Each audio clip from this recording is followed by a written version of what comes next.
34-35 साल पहले मुझे ज्वाइन करना था चंद्रपुर, जी। और हम उस समय थे पटियाला में, रेलवे में, और DCW वहाँ पे रेलवे इंजन की ओवरऑलिंग होती है पूरा। आफ्टर 20 years ऑफ लाइफ उसको फिर से, उसको बोलते थे रीमैन्युफैक्चरिंग, और रीमैन्युफैक्चरिंग के बाद उसको एक 20 years की लाइफ फिर से दी जाती है। तो अब हमको तो विदर्भ का ज़्यादा कुछ मालूम नहीं था। पटियाला से निकले, दिल्ली पहुँचे, दिल्ली से अब हमको ये अंदाज नहीं हो रहा था कि हम चंद्रपुर जाने के कहाँ ट्रेन छोड़ेंगे और कैसे वहाँ पहुँचेंगे। तो अच्छा, दिल्ली में कोई नागपुर के बारे में ज़्यादा कौन बताएगा? तो फिर हमने अपना ज्ञान लगाया कि भाई नागपुर जाने के बाद ही इस विषय पे चर्चा की जाए। अब ट्रेन सुबह 6 बजे पहुँच गई नागपुर। अब वहाँ बताने वाले कौन मिलेगा? अब ये तो हमको ही सोचना था कि या तो नागपुर उतर जाएं, और अगर हम नागपुर नहीं उतरते हैं तो ये ट्रेन आगे बल्लारशाह जाके रुकेगी।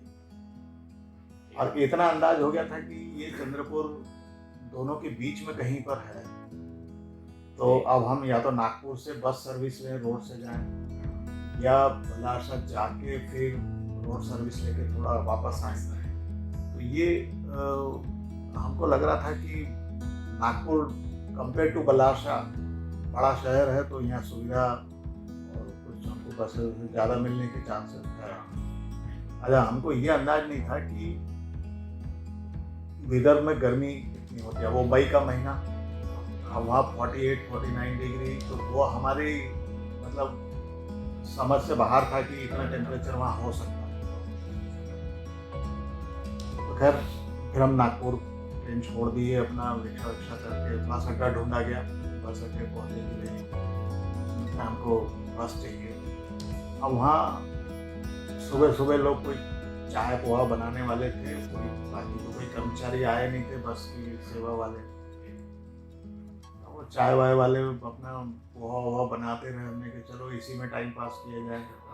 नाश्ता किया थोड़ा, तो 9 बजे के आसपास फिर वो कोई बस का शुरू हुआ काम। तो हमने कि भाई हमको भी चढ़ा दो इसी गाड़ी पे। तो सामान 1-2 बैग थे मेरे पास, अच्छा से तो याद नहीं है, पर 1 बैग था कि 2 बैग थे पता नहीं। परिवार तो सब यहीं पटियाला में था, हम जा रहे थे वहाँ से। फिर तो वहाँ से फिर बस में चढ़े। अब हमारा अंदाज ये था कि शायद नागपुर के जस्ट बाद में ही कहीं ये आ जाएगा चंद्रपुर। तो हमको ये चिंता हो रही थी कि कहीं चंद्रपुर छूट न जाए पीछे बस में। तो फिर हम उसको बार बार कंडक्टर को पूछते थे कि चंद्रपुर आ गया, चंद्रपुर आ गया। वो कहता था कि साहब आप बैठे रहिए, मैं आपको चंद्रपुर उतार के ही जाऊंगा। हमने वहाँ से बस पकड़ी। अब कंडक्टर को बार बार हम खड़े होकर पूछते थे कि भाई चंद्रपुर कितना दूर है, हमको उतार देना। अच्छा, 9 बजे के बाद ही हमने ये महसूस किया, आज भी हमको याद है कि 9 बजे के बाद विदर्भ में गर्मी बहुत तेजी से बढ़ जाती है। सुबह ही सुबह, इन्हें सुबह जैसे सूरज का उदय हुआ और गर्मी शुरू, इन्हें एकदम तेजी से बढ़ता है। और रात भी उतनी ठंडी नहीं होती। आप सोचें कि रात में 20-25 डिग्री हो गया तो अब दिन में टाइम लगेगा टेम्परेचर राइज में। रात में भी टेम्परेचर आपका बहुत कम नहीं होता है, तो सुबह जैसे ही सूरज उगा तो आपका टेम्परेचर बढ़ना शुरू हो जाता है। अब हमारे तो पसीने छूटने लगे। अच्छा, हम रात भर सीटिंग में गए थे, हमको सीट मिली थी, सोने को नहीं मिला था। तो हम किसी तरह से दाएं बाएं करते चले गए थे। तो खैर साहब, अब करते करते 12-12:30 बजे वो बस वहाँ पहुँची। वो कहाँ, क्या वो हाईवे पे एक स्टॉप है, भद्रावती, भांडक नहीं, भांडक या भद्रावती ऐसा कुछ, क्योंकि रेलवे स्टेशन का नाम भांडक है। और शायद वो हाईवे पे जो अंदर थोड़ा सा जाते हैं वो एक विलेज था उस समय, तो उसको भद्रावती शायद बोलते थे। तो इसने हमको, बस वाले ने वहाँ उतार दिया। अब वहाँ से हमने देखा कि एक चेक पोस्ट तो लगी हुई है कहीं पास में, तो हमको लगा यही रास्ता जाएगा कहीं, उससे बातचीत की। एक और सवारी वहाँ उतरी थी कोई सज्जन, तब 12:30 बज गई, तो हमको लगा कि हम दोनों आपस में बात किए। वो बोला मेरे को भी जाना तो है उधर बट बोले मैं खाना खा के जाऊँगा क्योंकि उधर खाना नहीं मिलेगा। हाँ, और हमारी चिंता ये थी कि खाना वाना तो हम बाद में देखेंगे, पहले हमको ज्वाइन करना है, तो हमको ऑफिस जाना है। तो हम वो हड़बड़ी में खैर वो उसको एक ऑटो वाला मिला, तो अब वो अकेली सवारी और उतनी दूर जाना है, तो उसने मेरे ख्याल में 200-250 हमसे लिया। वो 4 किलोमीटर का शायद डिस्टेंस होगा मैक्सिमम। हाँ, बाद में फिर हमको पता लगा कि उसने हमको लूट लिया। हमने चलो शुरुआत अच्छी, लूटना शुरू हो गया। तो वहाँ पहुँचे जब, तो गेट पे उसने ज़्यादा कुछ नहीं पूछा हमको, कि उसको जब पता है भाई हम ज्वाइन करने आए हैं और ऐसी बात है, तो उसने एक दरबान साथ में दिया कि भाई एडमिनिस्ट्रेटिव ऑफिसर के पास चले जाओ। वहाँ पहुँच गए, वहाँ साथ है हमारे। तो वहाँ जब गया तो वो कहने लगा अच्छा तुम एप्लीकेशन दे दो ये वो। अब हमको लग गई भूख। हमने कहा एप्लीकेशन तो हम दे देंगे, हमको खाना चाहिए। अब वो कहने लगे खाना वाना बाद में होगा, पहले तुम एप्लीकेशन दे, ज्वाइन करो। खैर फिर हमने एप्लीकेशन दी वहाँ, और वो अपनी प्रक्रिया में उसमें लग गए। अब हमको वो गर्मी की वजह से अनरेस्ट हो रहा है बार बार, तो हमने उनको कहा कि साहब हमको नहाना है। तो हमको, मेरे को ये अंदाज था कि भाई इतना बड़ा एस्टेब्लिशमेंट है तो कहीं बढ़िया इनका गेस्ट हाउस होगा, तो हमको गेस्ट हाउस भेज दो, हम वहाँ शाम से अपना नहाएंगे, खाना वाना खाएंगे, आराम करेंगे। तो वो तो कुछ संभव नहीं हुआ। उन्होंने कहा अभी नहाना वाना भूल जाओ। मैं 36 घंटे ट्रेवल कर चुका था ऑलरेडी बिना सोए, और वहाँ गर्मी इतनी, तो मेरी तो हालत खराब। तो वो उन्होंने कहा कि नहीं आप बैठो, अभी बैठे रहे भाई। मेरे ख्याल 1 बज गई होगी शायद। तो अब उन्हें फोन ऑन चल रहे थे उनके, तो कहने लगे कि जनरल मैनेजर बैठे हुए हैं, तुम चलो मिल लो। अरे हमने कहा हमें नहीं मिलना है यार, हमें भूख लग रही है। वो कहने लगे कि नहीं भूख बाद में देखेंगे, वो अभी बैठे हैं तो मिल लो। मैंने कहा यार मैं बता रहा हूँ मुझे नहीं मिलना है, मैं क्यों मिलूँ, मैं क्यों मिलूँ, मैंने एप्लीकेशन आपको दे दी, आप ज्वाइन करा दो, खत्म बात। तो उन्हें हमको लिटरली पकड़ा, चलो तुम मिलो। गए, अब गए तो वो जो साहब बहादुर थे वो अपने अलग मोड में थे, तो थोड़ी इंट्रोडक्शन जानकारी हुई, तो वो कहने लगे कि हाँ वो ऐसे ऐसे लोग होते हैं, बदमाश होते हैं, ये मतलब वो थोड़ा सा अब्यूज करने लगे लोगों को। तो मतलब हमारा गांव शहर या नाम को लेके, तो हमने कहा कि साहब मेरा नाम भी यही है, और आप जिसकी बात कर रहे हैं मैं उनको जानता नहीं, तो हो सकता है आपके अनुभव अलग रहे, मुझे नहीं मालूम, बट मेरा नाम भी यही है। तो वो कहने लगे हाँ ध्यान रखना तुम। ठीक है, मुझे क्या ध्यान रखना मुझे नहीं मालूम। मुझे नहीं मालूम, तो मैंने कहा कि ठीक है ध्यान रखूंगा भाई। अब वहाँ किसी तरह से निपटे, वो साहब चले गए अपना भोजन यात्रा पे। अब हमारे तो तोते उड़ रहे थे कि हमको खाना खाना है, भूख लगी, गर्मी हो रही, हमको नहाना है। अब वो सामने जो एडमिनिस्ट्रेटिव अफसर वो भी समझ गए ये बालक परेशान तो हो रहा है, अब करें क्या। तो वो हमको बिठाए रखे वहाँ 5 बजे तक ऑफिस। उनके ऑफिस में कूलर वूलर लगा हुआ था शायद, तो बैठे रहे। फिर कुछ यूनियन के नेता वेता आ गए, बड़ी बड़ी मूछ लेके, बड़ी बड़ी गाड़ी, और मतलब वो हमको ऐसे देख रहे थे कि ये नया मुर्गा कौन है।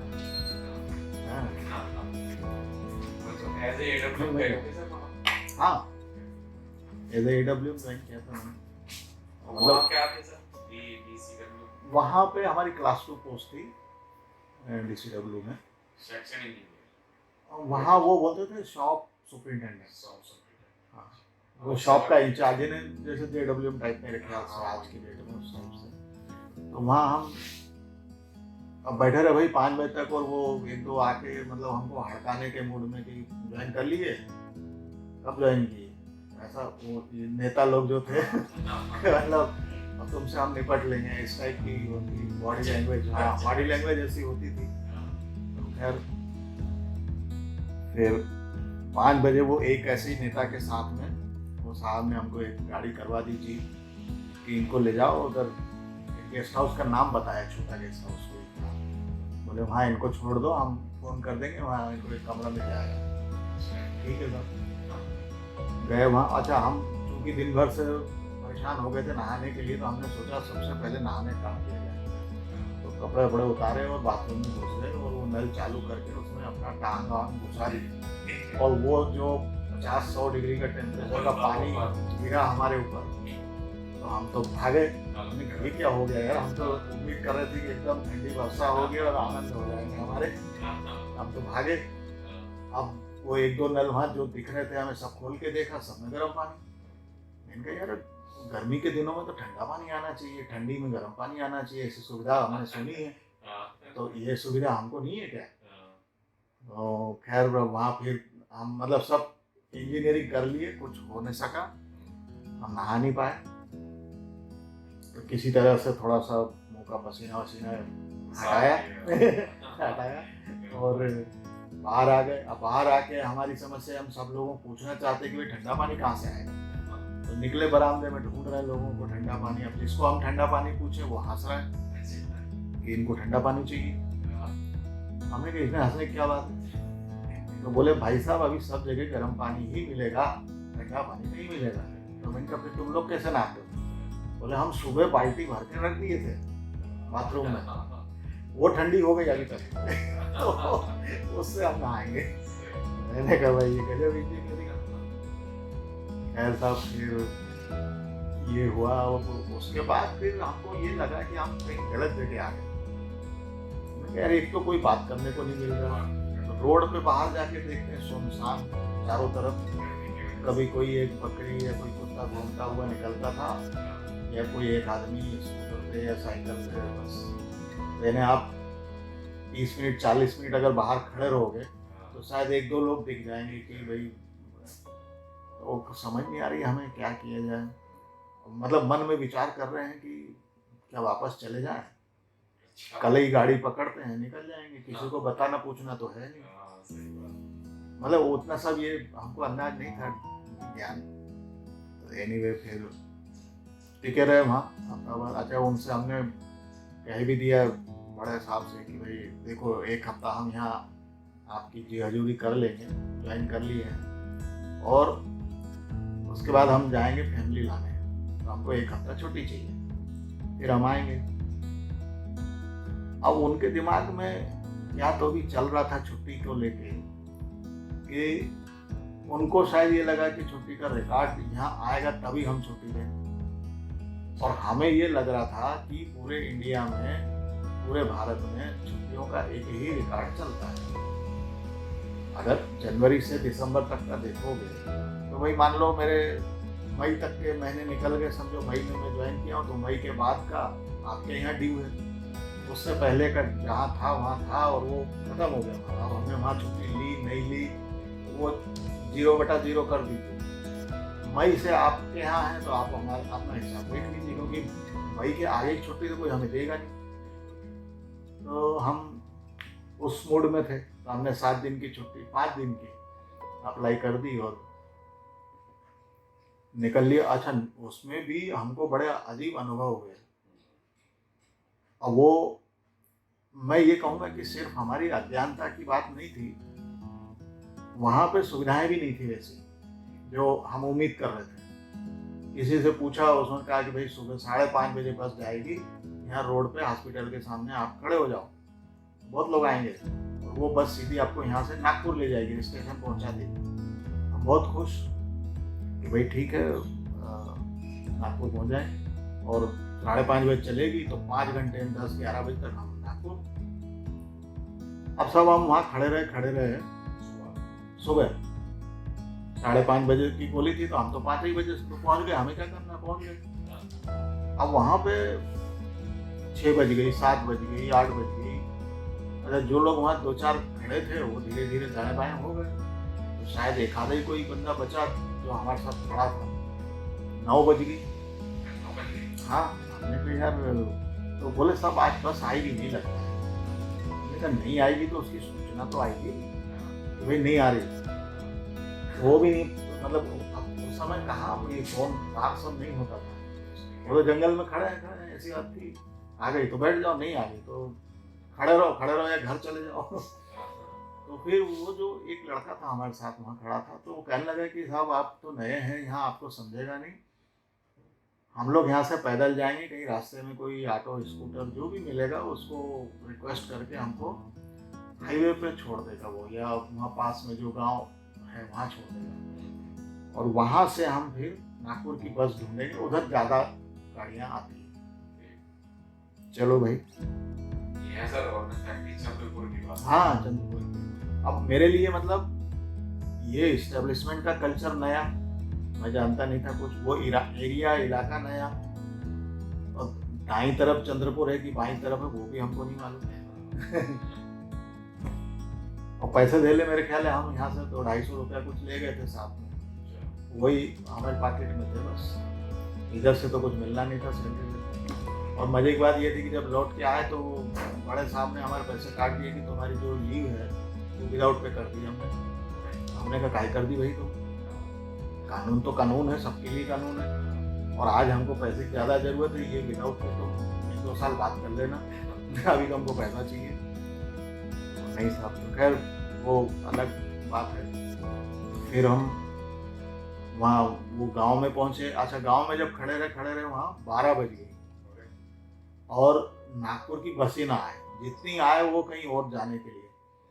वो लड़का हमको बोला कि साहब ऐसे आपको अब नहीं मिलेगी नागपुर।